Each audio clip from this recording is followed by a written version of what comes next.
আমাদেরকে এই সুন্দর একটি বেহেশতি পরিবেশে এসে বসার তৌফিক দান করলেন। আমরা সকলে বলছি আলহামদুলিল্লাহ।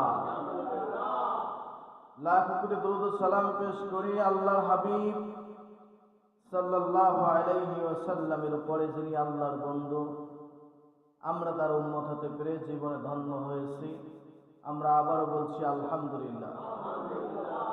সম্মানিত হাজরিন, বাবা আদম আলাইহিস সালাতু ওয়াস সালাম হইতে একেবারে আমাদের নবী পর্যন্ত সমস্ত নবী এবং রাসূলদেরকে আল্লাহ পাক রব্বুল আলামিন এই দুনিয়ার জমিনে এক একটা কওমের কাছে পাঠাইছেন ইসলাম প্রচার তথা আল্লাহর কালেমাকে প্রচার করার জন্য। বলেন না সুবহানাল্লাহ। আল্লাহ পাক রব্বুল আলামিন আমাদের নবীজিকে যেমন আইয়ামে জাহেলিয়া যুগে উম্মতে মুহাম্মাদের কাছে পাঠাইছেন, এরকম নূহ আলাইহিস সালাতু ওয়াস সালাম নামে একজন নবী ছিলেন। নাম শুনছেন? হযরতে নূহ আলাইহিস সালাতু ওয়াস সালাম। নূহ শব্দের অর্থ হচ্ছে ক্রন্দনকারী, মানে উনি আল্লাহর দরবারে সব সময়ের জন্য কান্নাকাটি করতেন, নিজের জন্য এবং উম্মতের জন্য। বলেন না সুবহানাল্লাহ। আল্লাহ পাক রব্বুল আলামিন এর জন্য তার নাম রাখছেন নূহ। নূহ আলাইহিস সালাতু ওয়াস সালাম, আল্লাহ পাক রব্বুল আলামিন ওনাকে বনু সাকিব গোত্রে পাঠাইছেন ইসলাম প্রচারের জন্য। কোরআনে এভাবে এসেছে, আল্লাহ পাক রব্বুল আলামিন বলেন, ওয়ালাকাদ আরসালনা নূহান ইলা কওমিহি ইন্নী লাকুম নাযীরুম মুবিন। আমি তো নূহকে তার সম্প্রদায়ের নিকট পাঠাইছিলাম।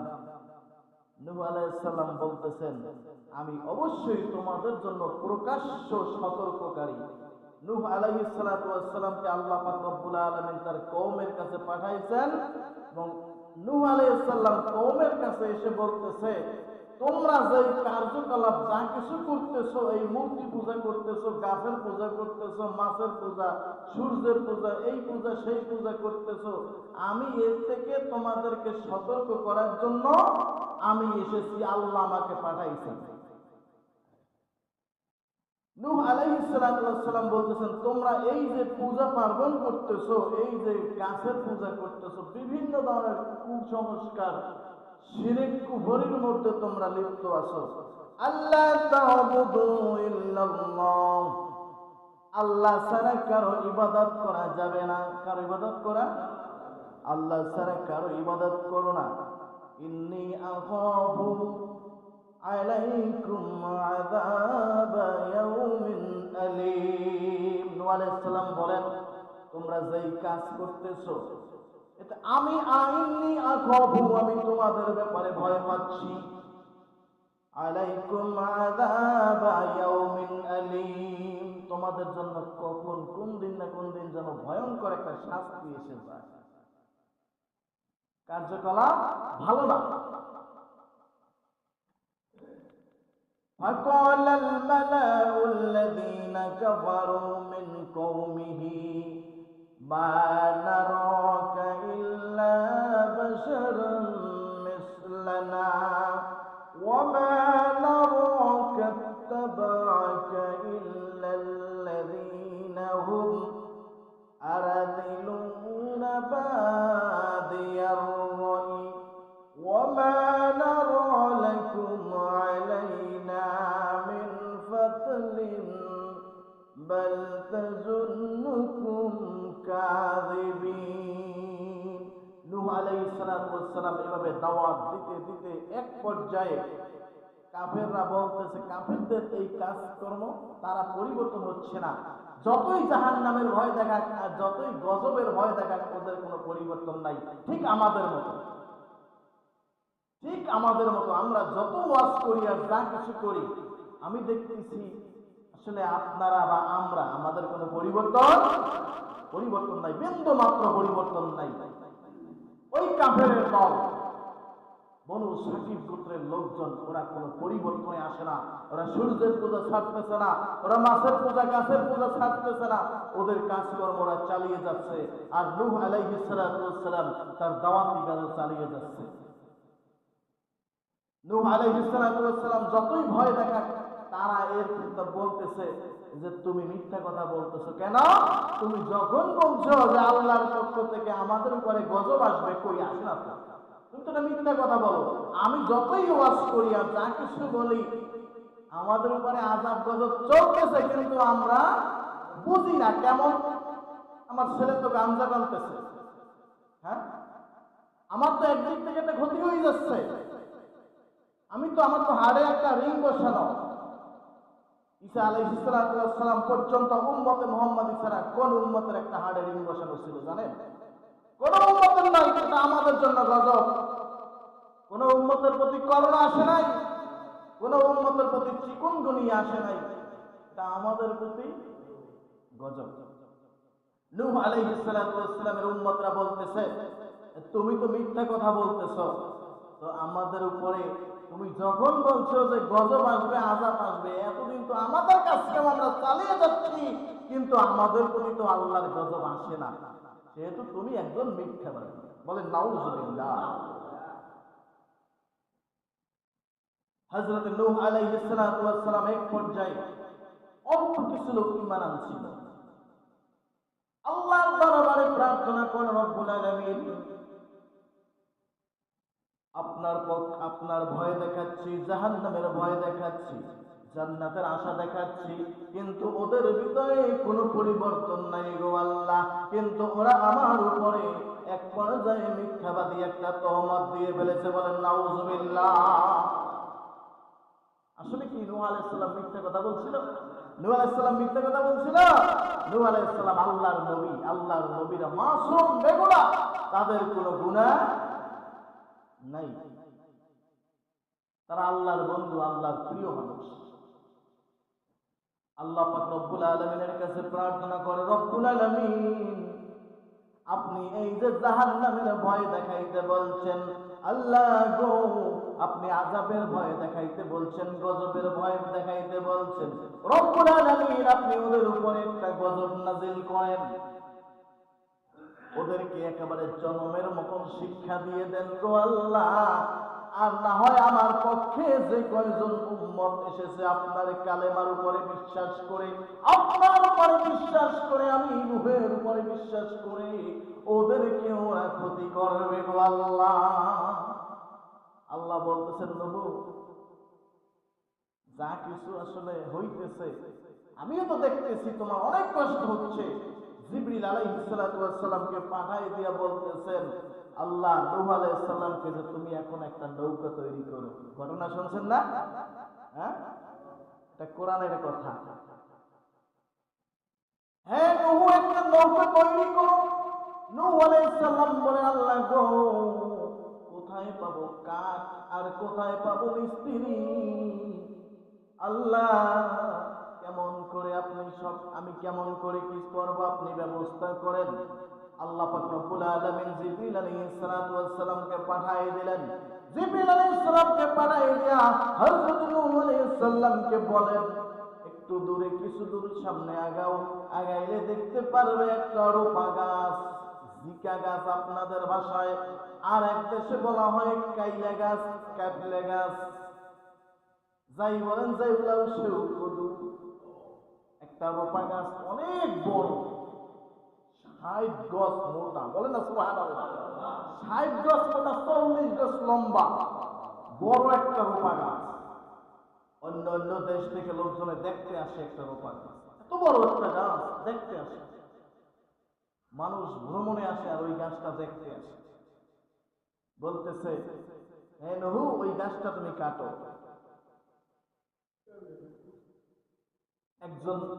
এখন নূহ আলাইহিস সালাম বলতেছেন, আল্লাহ, এত বড় গাছ আমি কেমনে কাটবো? এত বড় গাছ আমি কেমনে কাটবো গো আল্লাহ? নূহ আলাইহিস সালামের জামানায় তার কওমের মধ্যে একজন লোক ছিল, নাম ছিল আহব, অনেক শক্তিশালী লোক।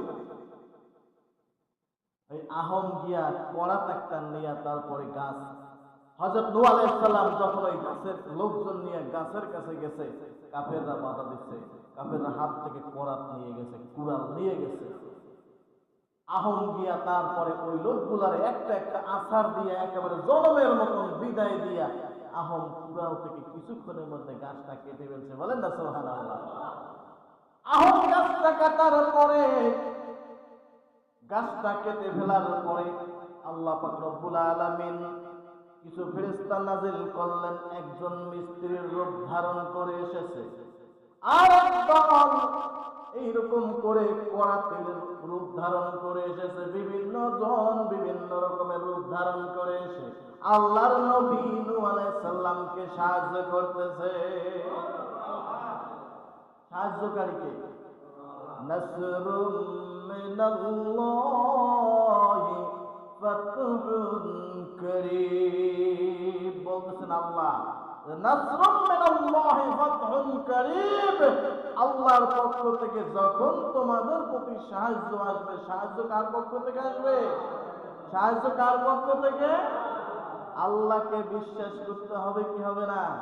এই কথাকে বিশ্বাস করতে হবে যে আল্লাহ ছাড়া কোন পৃথিবীর জমিনে সর্বশ্রেষ্ঠ সাহায্যকারী হতে পারে। এটার নাম হচ্ছে ঈমান। এটার নাম কি? ফেরেশতারা এসে তারপরে কেউ তক্তা, এভাবে তক্তা তৈরি করে, কেউ এইভাবে করে এইভাবে করে আস্তে আস্তে করে 6 মাস বসে একটা নৌকা তৈরি করলো। একটা নৌকা তৈরি করছে 800 গজ লম্বা, 400 গজ চওড়া। বলেন না সুবহানাল্লাহ। 800 গজ কতটুকু? এখান থেকে গেট পর্যন্ত, হ্যাঁ, লম্বা 400 গজ চওড়া একটা নৌকা তৈরি করা হলো। আমি সংক্ষেপে বলছি, এত বড় একটা নৌকা তৈরি করা হলো। কাফেররা এসে ওইখানে হাঁটতেছে আর বলতেছে, হে নূহ, তুমি এই নৌকা কোথায় চালাইবা? এই মরুভূমির বুকে তুমি একটা নৌকা বানাইতেছো, তুমি কি পাহাড়ের উপরে নৌকা চালাইবা? বিভিন্ন রকমের তিরস্কার করতেছে। ঠিক আমাদের মতো আমরা যখন ওয়াজ করি আর বলি, তখন বাইরে গিয়ে আপনারা বিরোধিতা করেন, আপনারা তিরস্কার করেন, হুজুররা যা বলে সব মিথ্যা কথা। ঠিক ওই রকমের নূহ আলাইহিস সালামের জামানায় কাফেররা ওরকম বলছে। নূহ শেষ পর্যন্ত কীর্তিকলাপ দেখাইতে দেখাইতে নৌকা একটা বানানো শুরু করছে, যা এই কি পাহাড়ের উপর নৌকা চালাইলো। নূহ আলাইহিস সালাম বলেন, তোমরা এখন সময় আছে, ভালো হয়ে যাও, এখনো সময় আছে, ভালো হয়ে যাও। বিপদ আসতে কিন্তু সময় লাগে না। বিপদ কিন্তু কাউকে কইয়া বইলা আসে না। বিপদের কিন্তু কোনো লাইসেন্স আপনার হাতে নাই, কিন্তু দেবে কে? আল্লাহ যে কোনো সময় আপনাকে বিপদ দিয়ে বসতে পারে। এই জমিনে যখন বিপদ আসে, মুমিনের জন্য আল্লাহর পরীক্ষা, আর বেঈমানের জন্য ওই বিপদটা গজব। তখন বেশি বেশি করে যখন বিপদে পড়ে, সারা জীবন নামাজের মধ্যে কোনো দেখা নাই, সাক্ষাৎ নাই, আবার বলতে নামাজ পড়লেই কি মুসলমান হয়? দাড়ি রাখলেই কি মুসলমান হয়? ভিতর থাকলেই মুসলমান, ভিতর ঠিক থাকলেই মুসলমান হয়। তুমি সারা জীবন গ্যাস্ট্রিকের ঔষধ খাও, তোমার অন্য কোনো খাবার খাইতে হবে না। তুমি বড় চিকিৎসক, তুমি বড় স্বাস্থ্য সেবক, খুব শক্তিশালী পুরুষ। হ্যাঁ, নামাজ নাই, কালাম নাই, ইসলামের কোনো কিছু জানে না, কিছু না। আপনারা বলতে পারেন ওযুর ফরজ কয়টা? হ্যাঁ, ওযুর ফরজ 3টা। তায়াম্মুমের ফরজ কয়টা? তাহলে গোসলের ফরজ কয়টা? একজন মুসলমান বলতে পারে না, কিন্তু ঠিক মতো সময় ইসলামের বিরোধিতা, হুজুরের বিরোধিতা, আলেমের বিরোধিতা ঠিক মতো আপনারা করতে পারেন। তারপরে হচ্ছে আপনারা বেয়াদব।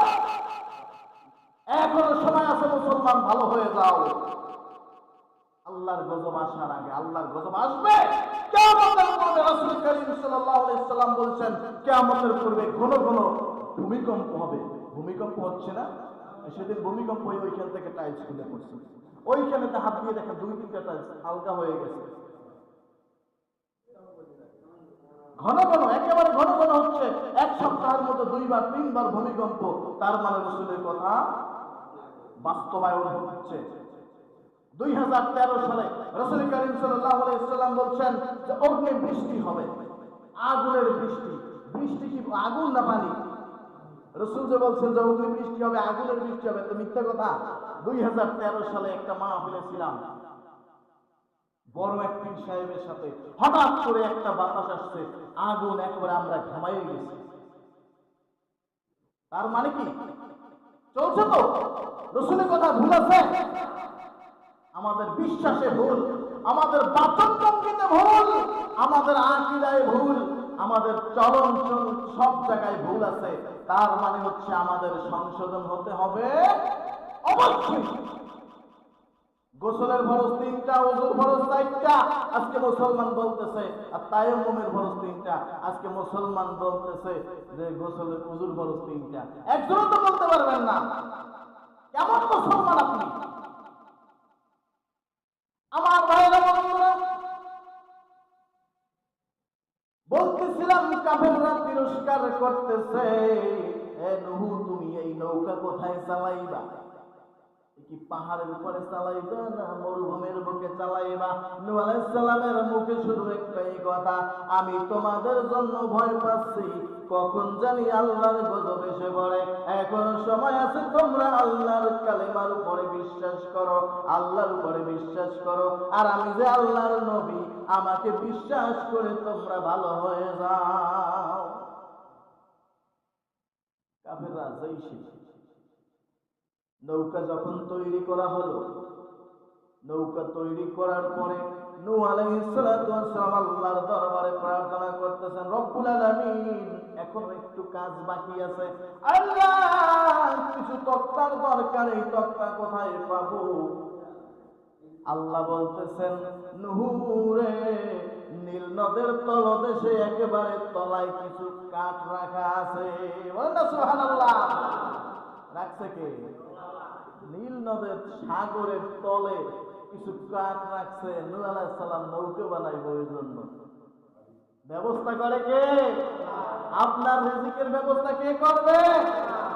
আপনার রিজিকের ব্যবস্থা সুদের টাকা করবে না, ঘুষের টাকা করবে না, চাকরির টাকা, ব্যবসার টাকা করবে না।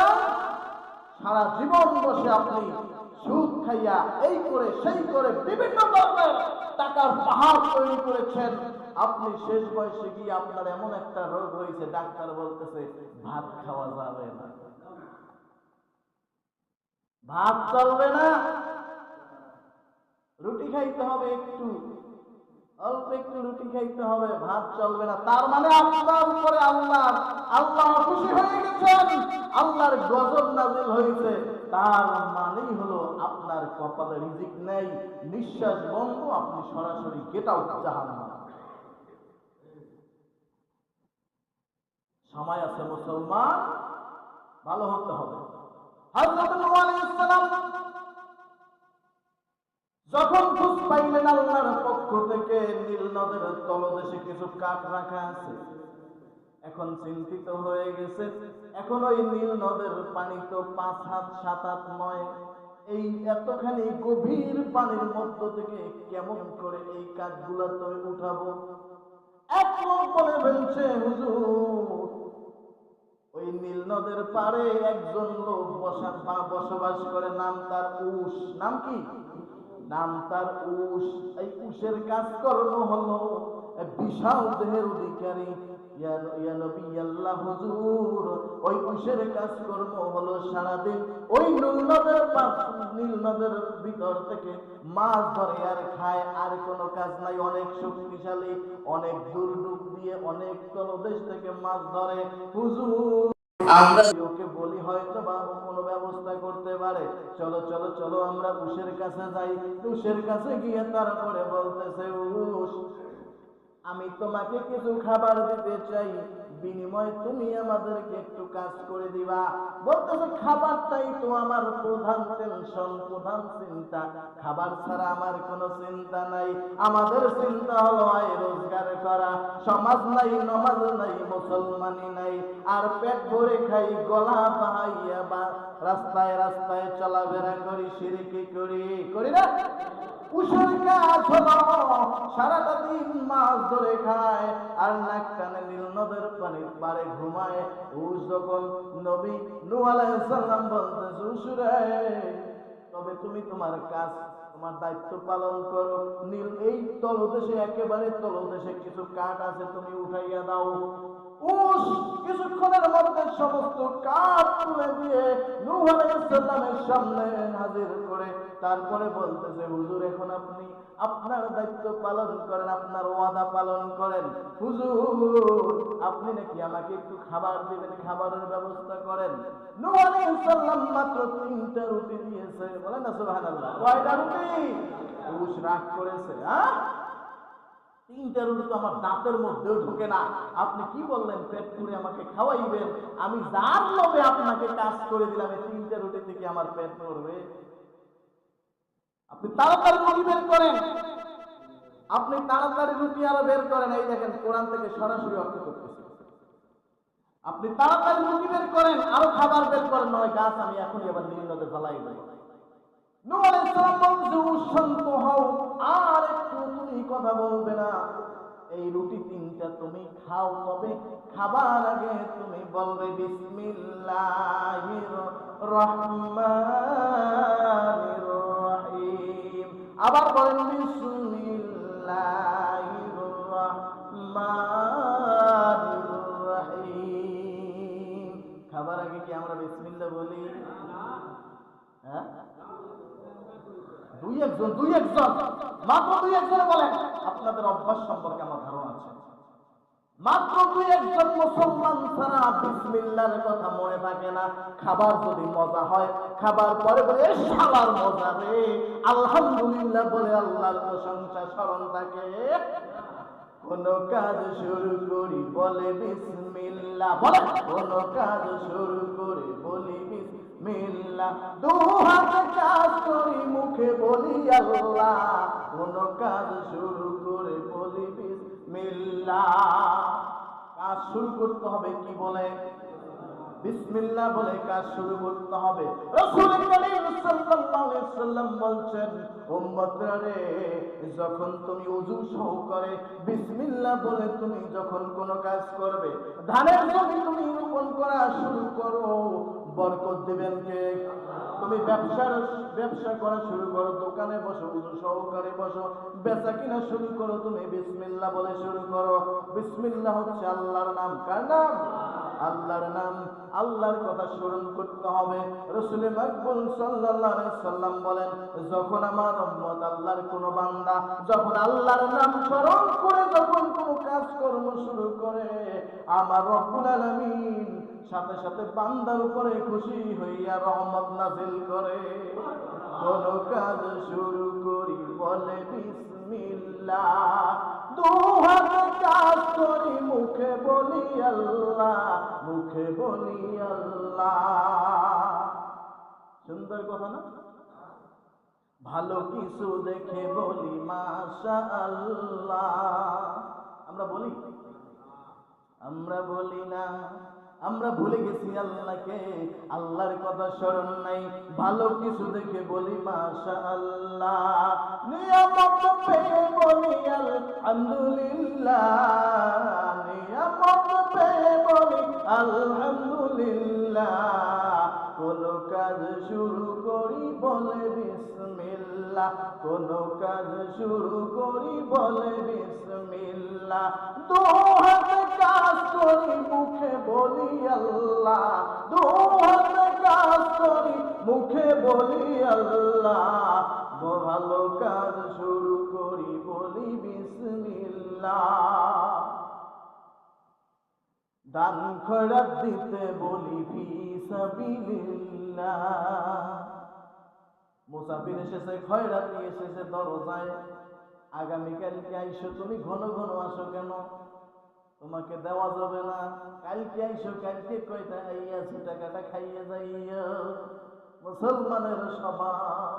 তোমাকে রিজিক দিয়েছেন কে?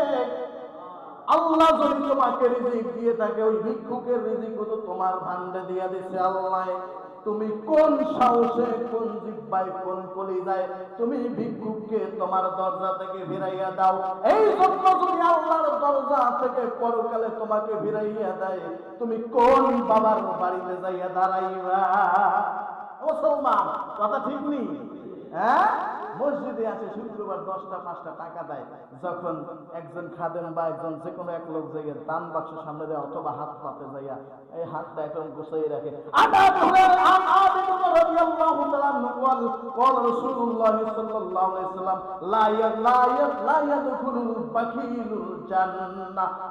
আবু বকর সিদ্দিক রাদিয়াল্লাহু তাআলা আনহু বর্ণিত, রাসূল কারীম সাল্লাল্লাহু আলাইহি ওয়াসাল্লাম বলেন, বকিল পিশাচ কিপটা কোনদিন জান্নাতে যাবে না। বলেন নাউযুবিল্লাহ। মসজিদে 10টা টাকা দিতে বাধা, মসজিদে 10টা, তোমার 10টা টাকায় এই মসজিদ চলে। এখন আবার বলতো আল্লাহ কি খয়রাত? আল্লাহ কি করে? এই বেয়াদব, তোর জীবন ভর্তি তোকে আল্লাহ যা কিছু দিয়েছে, কোনদিন কি তোর কাছে কারেন্ট বিল চাইছে? সকাল থেকে সূর্যটা তোকে একেবারে সন্ধ্যা পর্যন্ত তোকে আলো দিচ্ছে, তোকে তো সারাদিন 35,480 টাকার অক্সিজেন তোকে দিয়ে বাঁচাই রাখতেছেন আল্লাহ। আল্লাহ কি কোনদিন অক্সিজেনের বিল চাইছে? কোনদিন চাই নাই। ফতোয়াবাজি করতেছি আমরা, আল্লাহ কি খয়রাতি? আল্লাহর ঘরে দান কেন করতে হবে? তোমার দানের টাকা দিয়া তুমি 10টা টাকা দিবে, আর একজনে 10 টাকা দিবে, এভাবে করতে করতে 1000 টাকা হবে। এই 1000 টাকা দিয়া মসজিদের বিদ্যুৎ বিল হবে। মসজিদে তুমিই তো ভোগ করতেছ, তুমিই তো ভ্যান চালাইতেছ, তুমিই তো লাইট জ্বালাইতেছ, সব কিছু তুমিই তো করতেছ। তার মানে তুমি একটু শান্তিতে ইবাদত বন্দেগী করে খুশি হবেন কে? আমার ভাইরা, বাবা, বন্ধুরা আমার, হযরত নূহ আলাইহিস সালাম বলেন, উশরে তুমি রাগ করিও না, তুমি বিসমিল্লাহ বলে রুটি 3টা খাও। উশ অবাক হয়ে তাকিয়ে আছে। উশ, তোমাকে যেই কথা বলেছি তুমি বিসমিল্লাহ বলে রুটি 3টা খাও, তবে তুমি এই রুটির দিকে তাকাইও না। এই উশ বিসমিল্লাহির রহমানির রহিম যখন বলে, পাশে রুটি রেখে তারপর এভাবে করে খাইতেছে একাধারে 1200 পিস রুটি খেয়ে ফেলেছে। রুটি ছিল কয়টা? খাইছে কয়টা? 1200 রুটি খেয়ে ফেলেছে। এখন নূহ আলাইহিস সালামকে বলতেছে, হুজুর আপনি এমন তৃপ্তি সহকারে আমাকে খাবার খাওয়াইলেন, এখন তো আর আমার ভিতরে রুটি যাচ্ছে না। নূহ আলাইহিস সালাম বলতেছে, তোমার কি কাছে রুটি এখনো আছে? বলতেছে, হুজুর এখনো 3 পিস রুটি আছে। নূহ আলাইহিস সালাম বলতেছে, 3 পিস সেই আগের 3 পিস রুটি। আর বিসমিল্লাহ তখন তুমি বলেছো, তখন আল্লাহ পাক রব্বুল আলামিন তোমার উপরে খুশি হইয়া মানে বর্ধিত একটা তোমার রিজিকের মধ্যে বরকত আর রহমত নাযিল করেছেন। বলেন না সুবহানাল্লাহ। আমরা কোনো কাজ বা কোনো কিছু, যে কোনো কাজ শুরু করার আগে লেখবো, পড়বো, খাওয়া দাওয়া করবো, জমিতে কাজ করবো, উযু সহকারে করবো। রাজি আছেন? উযু সহকারে করবো। 5 বিঘা জমি চাষ করছেন, সুন্দর একেবারে ফসফসা। আমি তো এখানে মাঝে মাঝে দেখতে পাই যে খুব সুন্দর জমি হচ্ছে, কিন্তু যখন ধান বের হবে তখন আস্তে জমিটা দাইবে যাচ্ছে, তখন কি আপনার মনটা খারাপ লাগে না?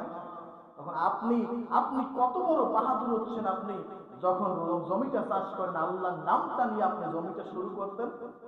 দেখেন আল্লাহ পাক ওইখানে আপনার রহমত নাযিল করে কিনা। সম্মানিত হাজিরিন, নূহ আলাইহিস সালাম বলতেছে, এই 3টা রুটি তুমি রেখে দাও, এই 3টা রুটি তুমি অনেক দিন খেতে পারবে, তবে শুধু একটু কাজ করতে হবে, তোমাকে খাওয়ার আগে বিসমিল্লাহির রহমানির রহিম বলতে হবে।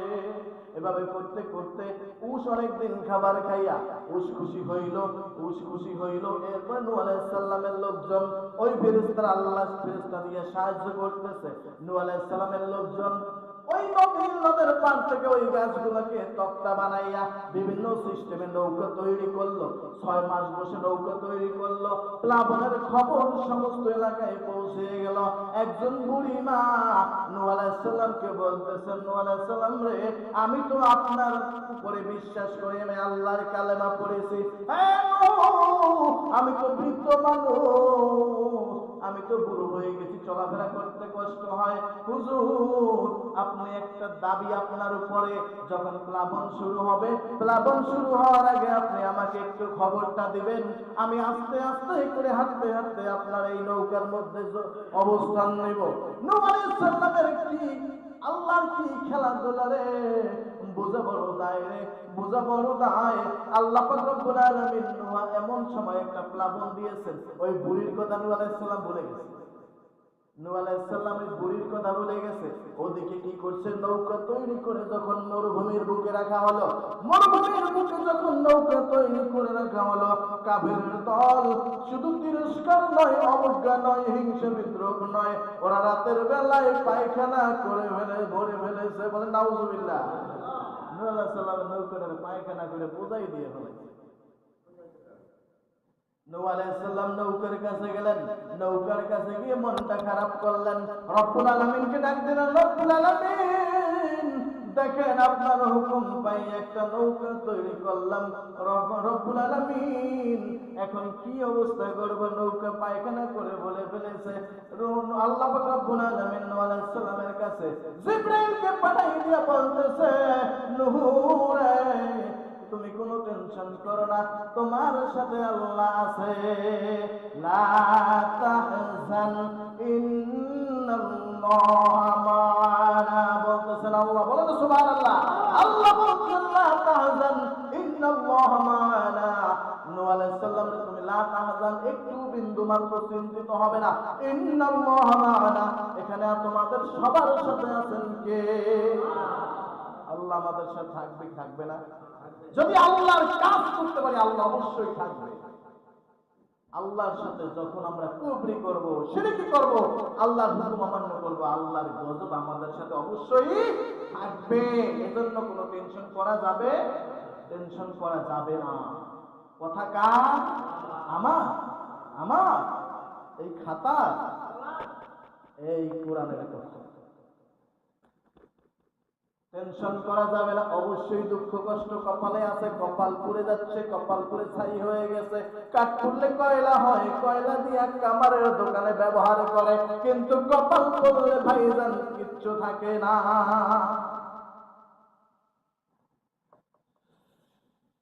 নূহ আলাইহিস সালাম আল্লাহর দরবারে প্রার্থনা করে চলে গেলেন। রাতের বেলায় একটা অন্ধ ব্যক্তি চিন্তা করতেছে, আমার তো 2 চোখ অন্ধ, সবাই পায়খানা করছে, আমার একটু শখ লাগে, আমি একটু নূহের নৌকার মধ্যে একটু পায়খানা করি। উনি আস্তে আস্তে আস্তে আস্তে করে হাঁটতে হাঁটতে হাঁটতে হাঁটতে যাইয়া তারপরে নৌকার উপরে পাড়া আছে, তক্তা তো পায়খানা প্রসাবে পিছলা হয়ে গেছে, ঘাস করে দিয়ে পড়ে গেছে একেবারে তলি। ওরে তো আরো 2-4টা গড়াগড়ি খেয়েছে, অন্ধ মানুষ না, গড়াগড়ি খাইছে। গড়াগড়ি খাওয়ার পরে দেখতেছে এই সেই চেহারা সুন্দর হয়ে গেছে, তারপরে চোখ ভালো হয়ে গেছে, নৌকার মধ্যে তার খুশিতে বের হয়েছে। খুশিতে বের হইয়া লোকজনকে, কওমের লোকজনকে বলতেছে, দেখো দেখো আমি কি করছি, দেখো এই নৌকার মধ্যে গেছি পায়খানা করতে, নৌকার মধ্যে পায়খানা করতে পড়ে গেছি, পড়ে যাওয়ার পরে গড়াগড়ি খাইছি, এখন দেখো আমার চোখ ভালো হয়ে গেছে, শরীর স্বাস্থ্য ভালো হয়ে গেছে। একটা বুয়া কথা বের করছো, তারা চিনে না। তোমরা একটু ট্রাই করে দেখো। এক বুড়িরে ধরে এনে ফালাইছে পুকুর মধ্যে, এক বুড়ি মহিলারে ধরে নিয়ে ওই পায়খানার মধ্যে ফেলে দেওয়া হলো। বুড়ি মহিলা গড়াগড়ি করছে, গড়াগড়ি করতে করতে তারপরে কিছুক্ষণ পরে দেখতেছে 15-16 বছরের একটা যুবতী হয়ে গেছে। খেলাকা আল্লাহ পাক রব্বুল আলামিন বলেন, নূহ রে যাদের পায়খানা তারা খাইব, যাদের পায়খানা তারা গায়ে মাখাইব, এই কৌশল আমি আল্লাহ তৈরি করে রেখেছি। নূহ তুমি একটু টেনশন করো না। ওয়া কারু ওয়া মাকারাল্লাহ আল্লাহু খায়রুল মাকিরিন। পৃথিবীর মধ্যে সব থেকে মহা প্রকৌশলী কে? আল্লাহ। বলুন না সুবহানাল্লাহ। এবার বলেন আল্লাহু আকবার। সমস্ত লোকজন এখন দেখতেছে যে ওই অন্ধর কথা বিশ্বাস হয় না, ওনারা বুড়িকে ওই পায়খানার মধ্যে ভালাই দিছে, বুড়ি যুবতী হয়ে গেছে। বুড়ি যুবতী হওয়ার পরে এখন চিন্তা করতেছে, হাই রে আমাদের এলাকার ওই বুড়িরা চিন্তা করতেছে বুড়ি হয়ে গেছি, এখন তো একটু ফ্যামিলিতে একটু কেমন অবহেলা অবহেলা ভাব। হ্যাঁ, মানুষ বুড়ো হয়ে গেলে একটু অবহেলা বাজে না? মাত্র দুই একটা ফ্যামিলি ছাড়া, মাত্র দুই একটি ফ্যামিলি ছাড়া মা বাবা যখন বুড়া হয়ে যায় তখন বাবা বাবা থাকে না, বাবা হয়ে যায় বুড়া। আমাকে বুড়ায় বাজারে গেছে, আর বুড়ি মা হয়ে যায় বুড়ি। মা কথাটি সত্য হতি কিন্তু যেন ভাই, ইহার চেয়ে নাম যে মধুর ত্রিভুবনে নাই। আছে মার মতন আছে কেউ আপন? বাবার মতন কেউ আপন আছে? বাবার মতন আপন, মা বাবার মতন কেউ আপন কেউ পৃথিবীতে আছে? যখন মা বাবা বুড়ো হয়ে যায় তখন বুড়া আর বুড়ি আমরা তৈরি করে ফেলি। তখন ওই বুড়িরা চিন্তা করতেছে বুড়া হয়ে গেছে, বয়স হয়ে গেছে, কাজকর্ম করতে পারতেছি না, সংসারে একটা অবহেলা অবহেলা ভাব হয়ে গেছে, যাই নুহের নৌকার মধ্যে একটু বুমা খাইয়া আসি আর যুবতী হইয়া আসি। তখন দলে দলে ওই বুড়িরা সবাই যায় আর ওই পায়খানার মধ্যে একটু গড়াগড়ি খায়। গড়াগড়ি খাইয়া যখন নৌকার মধ্যে থেকে বের হয় দেখে সবাই 18 বছরের যুবতী। এক পর্যায়ে এভাবে করতে করতে পায়খানা শেষ, সব কাছে ওই কাপের মধ্যে শরীরে মাইকে গেছে। এখন আর পায়খানা, এখন আর পায়খানা নাই। তখন শেষ সিরিয়ালে যারা এসেছে ওরা চিন্তা করতেছে, বিভিন্ন এলাকার থেকে দূর দূরান্ত থেকে এসেছে, ওই নৌকার মধ্যে ওই নৌকার মধ্যে একটু পায়খানা যদি গায়ে লাগাই একটু পরে তো সাবান দিয়ে ধুয়ে ফেলবো, কিন্তু একটু পায়খানার বরকতে যদি আমি যুবতী হইয়া যাই, লাইতা সাবাব আইয়াও, হায় হায় হায় যদি আমার যৌবন ফিরে আসে।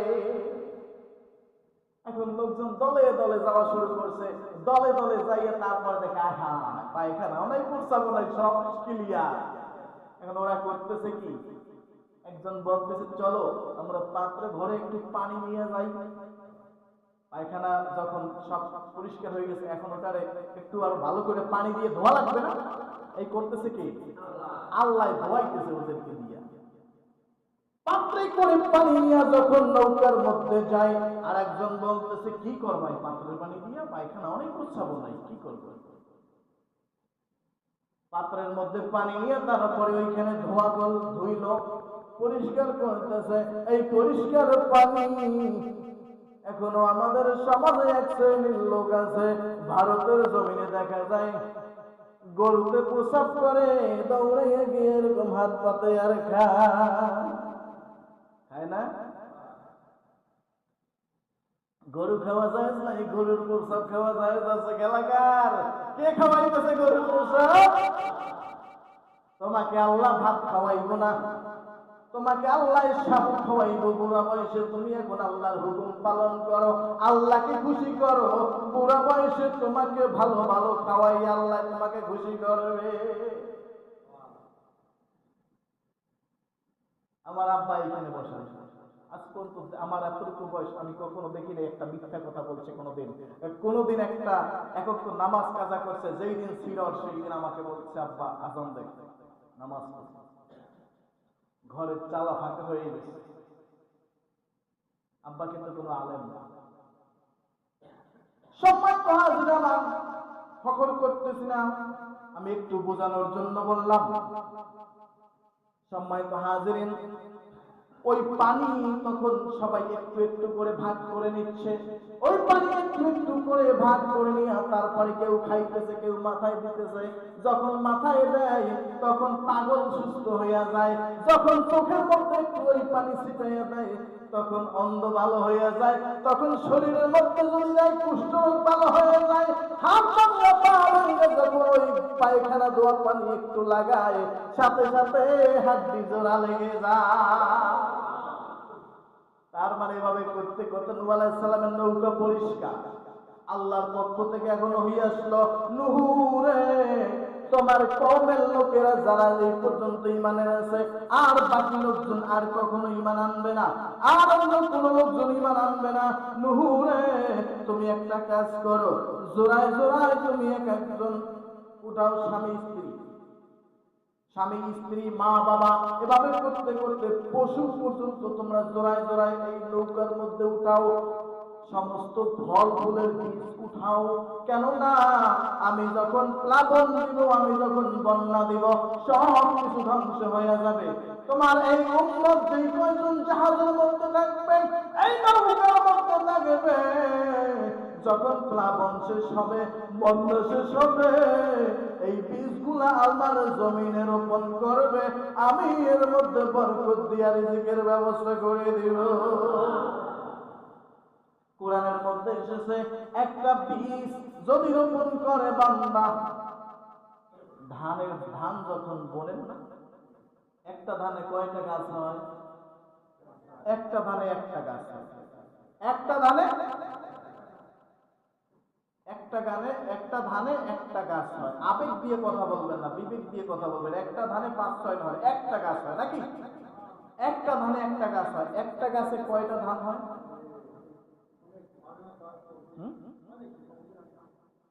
আল্লাহ পাক রব্বুল আলামিন কোরআনের মধ্যে এইটাও বলেছেন, যখন বান্দা একটা বীজ রোপণ করবে, তখন ওই বীজটা প্রথম হবে 7 গুণ, তারপরে 70 গুণ, তারপরে 700 গুণ, এভাবে করতে করতে বহু গুণে 49 কোটি গুণ বৃদ্ধি করে দেয়।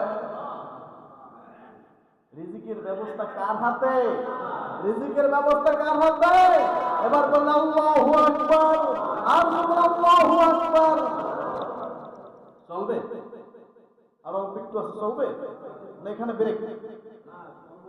বলতেছিলাম, নূহ আলাইহিস সালামের নৌকা যখন পরিষ্কার হলো, আল্লাহর পক্ষ থেকে ওহী আসলো, নূরে জোড়ায় জোড়ায় করে তুমি ওইখানে প্রাণী, গরু এক জোড়া, ছাগল এক জোড়া, এইভাবে করতে করতে জোড়ায় জোড়ায় করে তোমার জাহাজে তুলে নাও, আমি এখনই ঝড় বন্যা শুরু করে দিব। কিন্তু নূহ, তোমার একেবারে রক্তের সম্পর্ক হলেও তুমি ওই সম্পর্ক ধরবে না, তুমি একটাই সম্পর্ক ধরবে, যে আল্লাহর উপরে বিশ্বাস করলে কোন ব্যক্তি সারা জীবন নামাজ নাই, কালাম নাই, তাকে তার বিভিন্ন ধরনের তার উপকার করি, সুপকার করি, কেন হালাইবেন কোথায়? হুজুর কোথায় হালাইবেন? আপনার মসজিদের এলাকার লোক না, একটা কাজ করেন সব সোজা হয়ে যাইব। বিধান কাজ সূরা হুদের মধ্যে আল্লাহ বলছেন, নূরে আল্লাহর আদেশ পাইয়া নূহ আলাইহিস সালাম বলতেছেন, এই সবাই চলতেছে জাহাজের মধ্যে। এখন নূহ আলাইহিস সালাম ওই কেনান, তার সন্তান একমাত্র ছেলে কেনানকে বলতেছে, ওঠ। কেনান বলতেছে, বাবারে তুমি আমার জন্মদাতা পিতা, কিন্তু তোমার তৈরি করা এই নৌকার মধ্যে আমি উঠবো না। নূহ আলাইহিস সালাম বলতেছে, কেন? বলতেছে, বাবা তুমি একটা নৌকা তৈরি করলা, এই মরুভূমির জমিনে চালাইবা, আমি যদি ওই নৌকায় উঠি মানুষ আমাকে পাগল বলবে, তার থেকে যদি বন্যা হয় আমি পাহাড়ের উপরে গিয়ে আশ্রয় নেব। নূহ আলাইহিস সালাম বলতেছে, অত কথা বলার দরকার নাই, ওঠে না। এই শয়তান, বাবা সন্তানকে ধমক দিতে পারে না? এই শয়তান। ইবলিস শয়তান চিন্তা করতেছে, আমার নাম তো শয়তান, ওই ফাঁকে উঠতে গেছে। নূহ আলাইহিস সালাম কিন্তু এটা খেয়াল করেন, ওই জাহাজের মধ্যে ওর বাবার জাহাজ উঠতে গেছে সুন্দর। কেন? নূহ আলাইহিস সালাম বলছে, শয়তান ওঠ। ওই অনুমতি পাইয়া ইবলিস গেছে জাহাজের মধ্যে ঢুকিয়া, বন্যা শুরু হয়ে গেল। এখন শয়তানের কাজ শয়তানি। শয়তান চিন্তা করতেছে, এই মুসলমান যেগুলা হয়েছে এইগুলাকে সমূলে ধ্বংস করে দিতে হবে। এখন আমি কি করব? খিনজিরের মাথার উপরে, শুকরের মাথার উপরে গিয়ে এরকম একটু হাত বুলাইতেছে। শুকরের মাথার উপরে গিয়ে হাত বুলানোর সাথে সাথে নাক থেকে শুকর হাসি দিল, হাসি দেওয়ার সাথে সাথে দুই নাক থেকে 2টা ইঁদুর বের হয়েছে। 2টা ইঁদুর বের হইয়া, ইঁদুরের কাজ হলো কুটকুট করে কাটা। যদি ইঁদুর কুটকুট করে না কাটে, ইঁদুরের দাঁত অনেক বেশি করে বড় হয়ে যায়, অনেক বড় হয়ে যায়, ইঁদুর বিপদগ্রস্ত হয়। এই জন্য ইঁদুর কিন্তু 24 ঘন্টা কাটার তালে থাকে, হয় মাটি কাটা, নয় এটা কাটা, সেটা কাটা, কাটতেই থাকবে। ওর স্বভাবই হচ্ছে কাটা। ইঁদুর এখন জাহাজের মধ্যে কাটবে কি? চতুর্দিকে তক্তা তক্তা। ইঁদুর আল্লাহর নামে সুন্দর করে তক্তা কাটা শুরু করেছে। একজোড়া কবুতর ওইখান থেকে, কবুতর তো ওড়ে নাকি, কবুতর উঠতে পারে না, কবুতর উঠতেছে জাহাজের মধ্যে, উড়ে উড়ে দেখতেছে একজোড়া কবুতর দেখতেছে ইঁদুরে নৌকা কাটে। হুজুরের কাছে গিয়ে বলতেছে, হুজুর এই জাহাজের নিচ থেকে কেটে দিচ্ছে দুইটা ইঁদুর। হুজুর দৌড়ে তারপরে সেখানে গেলেন, সেখানে গিয়ে তারপরে ইঁদুরদেরকে ডাক দিলেন, ইঁদুর এইখানে কেমন করে তুমি এই তক্তা কাটতেছো? আমি তো তোমাদেরকে আশ্রয় দেওয়ার ব্যবস্থা করেছি, কিন্তু আরেকটা ব্যাপার হলো, এই ইঁদুর তুমি কোত্থেকে আসলা? আমি তো ইঁদুর আমার জাহাজে উঠাই নাই, এই ইঁদুর তুমি কোথা থেকে আসলা? ইঁদুরের জবান খুলে গেছে, নূহ আলাইহিস সালামের সাথে কথা বলতেছে। হুজুর ভয় কাঁপাকাঁপি করতেছে, নির্ভয়ে বলো ইঁদুর তোমরা কোথা থেকে এসেছো, আর তোমরাই বা আমার কেন ক্ষতি করতেছো? নূহ ইঁদুর বলতেছে এইভাবে কথাবার্তা। তারপরে হুজুরের কাছে জবাব দিতে বল, হুজুর আমাদেরকে তো আমরা এমন ভাবে আসি, আমরা এসেছি শুকরের নাক থেকে। বলেন নাউজুবিল্লাহ। শুকরের কাছে গেল, হুজুর শুকরের কাছে জিজ্ঞেস করলো। শুকর বলল, ইবলিস আপনার জাহাজের মধ্যে আছে, আপনার ইবলিস আপনার জাহাজের মধ্যে আছে। ইবলিস যখন আমার মাথার উপরে একটু একটু করে হাত বুলাচ্ছিল, তখন সাথে সাথে আমার নাকের মধ্য থেকে দুইটা ইঁদুর বের হয়েছে। ইবলিসকে ডাকা হলো, ইবলিস আমি তো তোমাকে আমার নৌকা উঠাই নাই, তুমি কোন সময় উঠলা, কিভাবে উঠলা, কেন উঠলা? হুজুর আপনি যখন আপনার ছেলেকে বললেন শয়তান, আমি তখন চিন্তা করলাম শয়তান তো তার নাম না, তার নাম হচ্ছে কেনান। হুজুর শয়তান তো আমার নাম, আপনি যখন বলছেন শয়তান, আমি মনে করলাম হুজুর আমাকে অনুমতি দিয়েছে।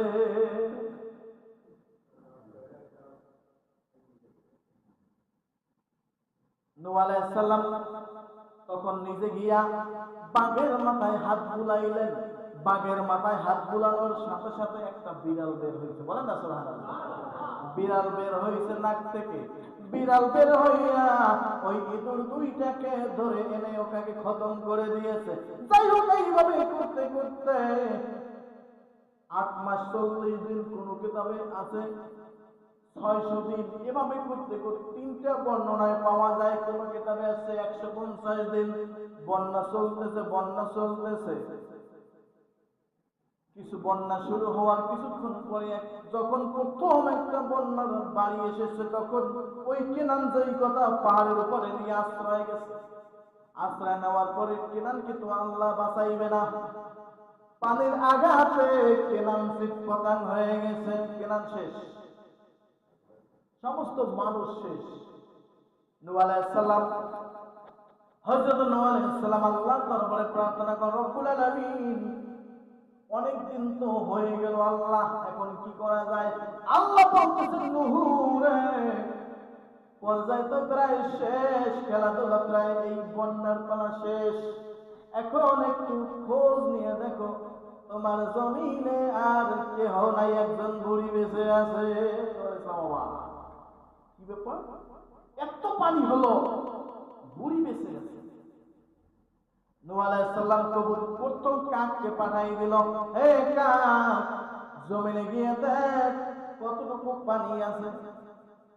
কাকে গিয়ে তারপরে করছে কি, ওইখানে যত মানুষ মারা গেছে, গরু যত মানুষ মারা গিয়ে তারপরে পেট ফুললে মরক হয়ে গেছে, খাওয়া শুরু করছে। কাক আর ভিড়ে আসে না। এখন এই ওখানে একটু বেইমানি করছে না কাক, হুজুরের সাথে বেইমানি করছে না। এখন যার কারণে এখন আমরা বলি, একটা মানুষ যদি বেশি কথা বলে কাকা কালে কাউয়ের মতন করে। কাককে আমরা কি ভালোবাসি না ঘৃণা করি? কাককে ভালোবাসেন না ঘৃণা করেন? কবুতরকে পাঠাই দিলেন, একজন কবুতর আল্লাহর জমিনে আসলো। জমিনে এসে তারপরে দেখতেছে একটু পানি, কবুতরের পা কিছুক্ষণ লাল আছে না, কতটুকু লাল আছে না, কবুতরের পা কতটুকু লাল, ওই যে পর্যন্ত পানি পেয়েছে অতটুকু একটা দাগ আল্লাহর কুদরত হয়ে গেছে। হুজুর আমাদের পা লাল হয়ে গেছে, এতটুকু পানি আপনার আল্লাহর জমিনে আছে। আল্লাহর পক্ষ থেকে ওহী আসলেন, নূহ আলাইহিস সালামকে বললেন, তোমার এই জাহাজটাকে এখন যদি পাহাড়ের কাছে নিয়ে যাও, আর এতদিন পর্যন্ত শুধু এই জাহাজখানে বাইতুল্লাহর চতুর্দিক ঘুরে ঘুরে 7টা তাওয়াফ করেছিলেন, এখন পর্যন্ত আমাদের দেশের নয়, অল ওয়ার্ল্ডের যত হাজী সাহেবরা আছে বাইতুল্লাহ শরীফকে 7বার তাওয়াফ করে। বন্যা থেমে গেল, অনেক কথা রেখে গেলাম। বন্যা থেমে গেল, বন্যা থেমে যাওয়ার পরে নূহ আলাইহিস সালামের হুকুমে সমস্ত লোকজন বের হইলেন। নূহ আলাইহিস সালাম ওই যে শুনছিলেন যে একজন বুড়ি বেঁচে আছে, খুঁজতে খুঁজতে বুড়ির কাছে গেছে। বুড়ি মা, এমন করে একটা মরণাপন্ন বন্যা হলো, আপনি কেমন করে বেঁচে আছেন? বলছে, তুমি কি মিথ্যা কথা কও? আল্লাহর নবী হইয়া বন্যা হইল কোথায়? বলেন আল্লাহু আকবার। আল্লাহ বাঁচায় কে? বাঁচায় কে? আমাদের নবীজি যখন মেরাজে গেছিলেন, মেরাজে কাটাইছিলেন কত বছর? 27 বছর। কত বছর? দুনিয়ার কত বছর ছিল? দুনিয়ার কত বছর? 1 মিনিট। 1 মিনিটও নয়, তার থেকে আরো কম। হুজুর সাল্লাল্লাহু আলাইহি ওয়াসাল্লাম ওযু করছেন, কোন এক বর্ণনায় পাওয়া যায় যে আবার মেরাজ থেকে এসে দেখেছে ওই ওযুর পানিটা পুরোপুরি গড়াইয়ে পড়তে পারেনি। বলেন না সুবহানাল্লাহ। এত বড় জীবন নাশক একটা বন্যা হয়ে গেল। এই বন্যার মধ্যে বুড়ি বলতেছে, নূহ তুমি আল্লাহর নবী হয়ে মিথ্যা কথা বলো, আমি তো অপেক্ষায় আছি কবে জানি নূহ আমাকে খবর দেয় বন্যা হবে। আমি তো সব কিছু টুকলি বাটলি করে রাখছি, গুছাই গাছাইয়া তোমার নৌকা উঠবো, আর তুমি এখন এসে খবর নিয়ে বন্যা হবে। নূহ আলাইহিস সালাম সিজদায় পড়ে গেছেন। রব্বুল আলামিন এই বুড়ি মা তো জানে না কবে বন্যা হলো। জিবরিল আলাইহিস সালাম বলেন, নূহ রে, এই সমস্ত সব কিছু আপনার বান্দাদের ঈমান মজবুত করার জন্য একটা ঘটনা। ঈমান কি মজবুত হয় এই ঘটনায়? মজবুত হয় না? আমাদের ঈমান মজবুত হয়। ইন্নাল্লাযীনা আমানু ওয়া আমিলুস সালিহাতি কানাত লাহুম জান্নাতুল ফিরদাউসি নুজুলা। মুমিন কোথায় যাবে? জান্নাতের মধ্যে। কোথায় যাবে? জান্নাতের মধ্যে। আর জাহান্নামের ভয় এই কোরআনে আছে না নাই? আল্লাহ পাক রব্বুল আলামিন নবীজিকে ডাক দিয়ে বলছেন, ইয়া রাসূলুল্লাহ, ইয়া হাবিবাল্লাহ গো, আপনি যতই জান্নাতের আশা দেখান, জান্নাতের সুসংবাদ দেন, আর জাহান্নামের ভয় দেখান, আমলাম তুনজিরুহুম লা ইউমিনুন। এমন আপনার কিছু উম্মত, আমার কিছু এমন বান্দা আছে, ও সাওয়াউন আলাইহিম আনজারতাহুম, ওদের কাছে ওই ভালোটাও যেমন মন্দটাও তেমন, সাওয়াউন মানে সমান সমান। ওরা কোনোদিন ঈমান আনবে? ওরা কখনো ঈমান আনবে না। এই জন্য হাবিব, কখনো আপনি টেনশন করবেন না। জান্নাত আমি আল্লাহ বানায় রাখছি, আর জাহান্নাম আল্লাহ আমি বানায় রাখছি। আছে জান্নাত জাহান্নাম? জান্নাত জাহান্নাম আছে, বিশ্বাস হয়। এই বিশ্বাসের নাম হচ্ছে ঈমান। যা কিছু বলছি আল্লাহ পাক রব্বুল আলামিন, আমি যেই কথাগুলো বলছি এর মধ্যে বিশেষ করে কোন কাজ আপনি যখন শুরু করতে যাবেন, নাম নিতে হবে কাজ। কি করতে হবে? আগে উযু করতে হবে। কি কাজ করতে হবে? উযু করতে হবে। শুরু করার সময় কি করতে হবে? খাবার খাওয়া শেষ করছি, কাজ করা শেষ করছি, তখন কি বলবো? আলহামদুলিল্লাহ। যখন আমরা দান খয়রাত করব, কি করব? তখন আমার মনের মধ্যে আমি বড় বেটা হয়ে গেছি, তখন ফেসবুকে স্ট্যাটাস দেয়, আমি এই করছি সেই করছি, আর বেটাকে দেখাই দেয়। এক নিয়তের এই দান কবুল হবে না আল্লাহর দরবারে, ও ওই জমিনেই পড়ে থাকবে। বলেন না উজুবিল্লাহ। রাসূল বলছেন, ডাইন হাত থেকে দাও, বাম হাত যেন আলাপ না পায়। আর আমরা এমন সুন্দর মাইকিং করে তারপরে তাই হাজী সাহেব আজকে কাপড় দেবে, যারা অসহায় আছেন সবাই যাবে। দেখেন কারে আপনি কারে দেখাইতেছেন? ওই লোকজনকে দেখাইতেছেন না আল্লাহকে দেখাইতেছেন? উদু ইলা তাদাররুআন ওয়া খিফাতান, আল্লাহ বলতেছেন আমার যা কিছু তুমি করবা গোপনে। খিফাতান, ভয় করবা কাকে? আল্লাহকে। ভয় করবা কাকে? আর তাদাররুআন ওয়া খিফাতান, ভয় ভয় পাইবা আমাকে, করবা সব গোপনে। এখন আমরা মাইকিং করে যাকাত দেই, হাজী সাহেব কাপড় দিতেছে, হাজী সাহেবের কাছে যেই কয়টা টাকা আর যেই কয়টা সম্পদ আছে আল্লাহর কাছে গিয়ে থেকে একটু কম আছে মনে হয় না? হ্যাঁ, আল্লাহর কাছে একটু কম আছে না? সম্মানিত হাজরিন, আপনার হাজী সাহেব হওয়া লাগবে না, আপনি 500 কোটি টাকা দান করা লাগবে না, আপনি 5 টাকা দান করেন। আপনার কাছে 500 টাকা আছে, আপনি 5 টাকা দান করেন, সেখান থেকে বরকত দেবে কে? আল্লাহ বরকত দেবে। দান করার সময় বলতে হবে ফি সাবিলিল্লাহ। কি? যখন আপনি কোন ভালো সংবাদ শুনবেন তখন বলবেন মাশাআল্লাহ। কি বলতে হবে?